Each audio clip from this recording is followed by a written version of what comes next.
दिगंबरा दिगंबरा श्रीपादवल्लभ दिगंबरा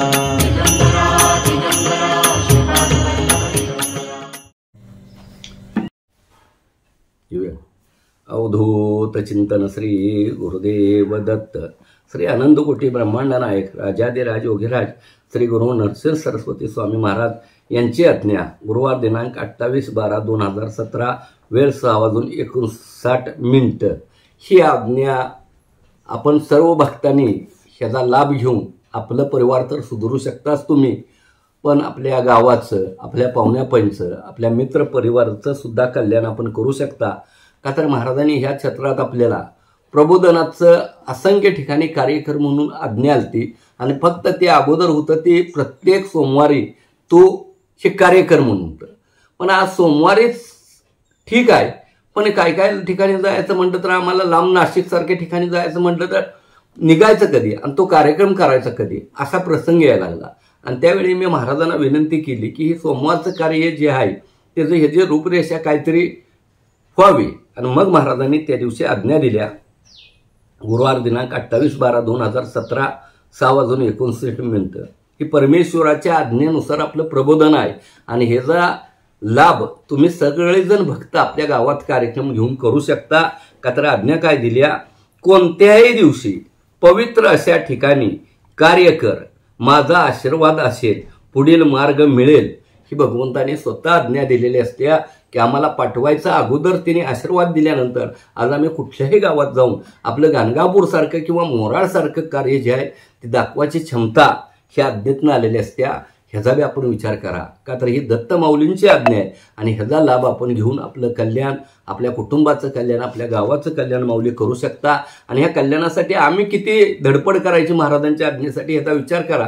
तुम्हाला 1 रुपया न घेता आम्ही प्रबोधनाला आमची सगळी व्यवस्था होत असत्या. काय तुमच्याकडं अपेक्षा आहे त्या सांगा. आणि एवढं जर पवित्र कार्य जर आपल्याला जमत नसेल तर आपल्या आयुष्यात आपण जगाचं कल्याण काय करतो. मी आणि माझी दोन ह्याला जीवनात अर्थ नाही. विश्व जरा व्यापक बघा, दृष्टिकोन व्यापक जर ठेवलं असा तर आपण त्यातनं निघून जातो. सगळ्या अडचणी निघत्या त्या.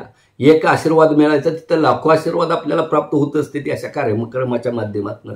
आणि ह्याचा लाभ सर्व भक्तांनी घेऊन अजून बी वेळ गेलेला नाही आपण कल्याण करू शकता. का तर ह्या पादुका ज्या असते त्या महाराजांच्या आपल्या मोराळ क्षेत्रातल्या, खरोखर इथं जी भक्त असतो त्याच्या घरी ह्या पादुका जात असते त्या. कारण कार्यक्रमाच्या निमित्तानं गेले की तेवढ्यात. आणि त्या पादुका येणं म्हणजे महत् भाग्य आहे. भगवंताच्या पादुका आपल्या घरात येणे ही साधी बाब नाही. आज तुम्ही बघा ह्या पादुका जर तुम्ही मोराळ क्षेत्रातलं बघा, कुठलाही एखादा अब्जाधीश माणूस जरी म्हटला की मी खातोय पितोय आमच्या तुम्ही पादुका आणा, जातात का पादुका ह्याच्यावर जरा विचार करा.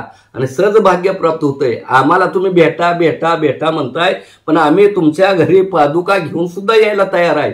ह्याचा बी आपण विचार करा. अहंकार नसतोय. वाळल्या भेटीन वाळल्या कौतुकाचा काही उपयोग नाही. आपण जगाचं कल्याण करा. देव सोबत येते ते आम्ही त्यांच्या कार्यासाठी तुम्हाला आहे. तुम्ही नुसतंच उगाच सारखं माझं माझं माझं म्हणून चालणार नाही. वैयक्तिक प्रश्नात नको, जगाचं कल्याण जरा व्यापक दृष्टिकोन ठेवा. महाराजांच्या पादुका आणि आम्ही तुमच्या घरी येतो. या सेवेची संधी महाराजांच्या कृपेनं आम्हाला बी मिळत्या आणि तुम्हाला बी मिळत्या. ह्याचा लाभ घेऊन आपलं जीवन कृतार्थ करू शकता. अवधूत चिंतन श्री गुरुदेव दत्त. आज्ञा श्री अनंतकोटी ब्रह्मांड नायक राजाधिराज योगीराज श्री गुरु नरसिंह सरस्वती स्वामी महाराज यांची आज्ञा. गुरुवार दिनांक 4/1/2018 वेळ 6:51. या कलियुगामध्ये वेळेनुसार बदल होत राहतील.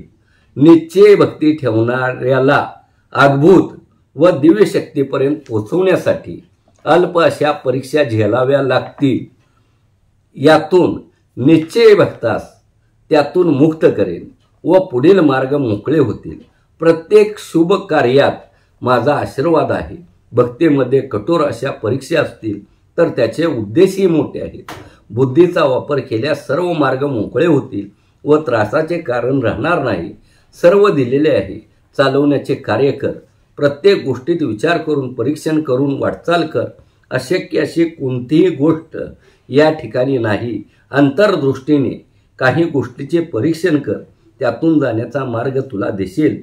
त्यातून एकाग्रता फार महत्त्वाची आहे.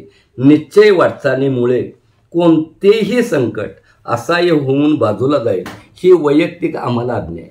का तर ह्या अडचणी समस्या तुमच्या 4 माणसांच्या परिवार येते, पण इथं हजारो माणसांच्या परिवाराचं सुद्धा आज इथं जबाबदारी, एक नैतिकता किरकोळ बघणारा महाराजच आहे ती. पण त्यांनी काय सांगितलंय बघा, निश्चित ठेव भाव, शुभ कार्यात सगळ्याला आशीर्वाद माझा आहे, पण कठोर परीक्षा सुद्धा घेतलेल्या जातील आणि त्या परीक्षेत पास होणं आपलं कर्तव्य असतंय. का तर ती परीक्षा घेत असताना त्यांचं उद्देश बी मोठं असते. ती आज MPSC UPSC परीक्षा हे सामान्यच नसतंय. त्या हाय लेवलच्याच अधिकारी व्हायचं असेल तर त्या परीक्षा बी आपल्याला मोठ्या द्याव्या लागते. त्याच पद्धतीत अध्यात्मात सुद्धा आपल्याला प्रगती व्हायची असेल, जर कुठला उद्देश साध्य करायचा असेल तर माऊली परमेश्वर आपली परीक्षा घेतात आणि ह्या परीक्षेला आपण उत्तीर्ण झालं पाहिजे. मला एवढा त्रास कसा होतोय, मी एवढं करतोय, हे अहंकार बाळगून उपयोग नाही. का तर पुढचं जर आपल्याला कर्तव्य प्राप्त करायचं असेल, कार्य साध्य करायचं असेल तर असंख्य अडचणीतनं आपल्याला जावंच लागेल. ही प्रत्यक्ष परमेश्वराने आम्हाला दिलेली ही आज्ञा आहे आणि ह्याचा विचार करून ह्याचा लाभ तुम्ही सगळीच भक्त घेऊ शकता. ही आज्ञा अभ्यास करून बघा की किती ह्यामध्ये सांगितलंय. सगळं बघत असते ती. परीक्षा घेणारं बी तीच असते ती, काढणारं बी तीच असते ती, देणारं बी तीच असते ती. ह्याचा मात्र बोध आपण घ्यायला हरकत नाही. अवधूत चिंतन श्री गुरुदेव दत्त.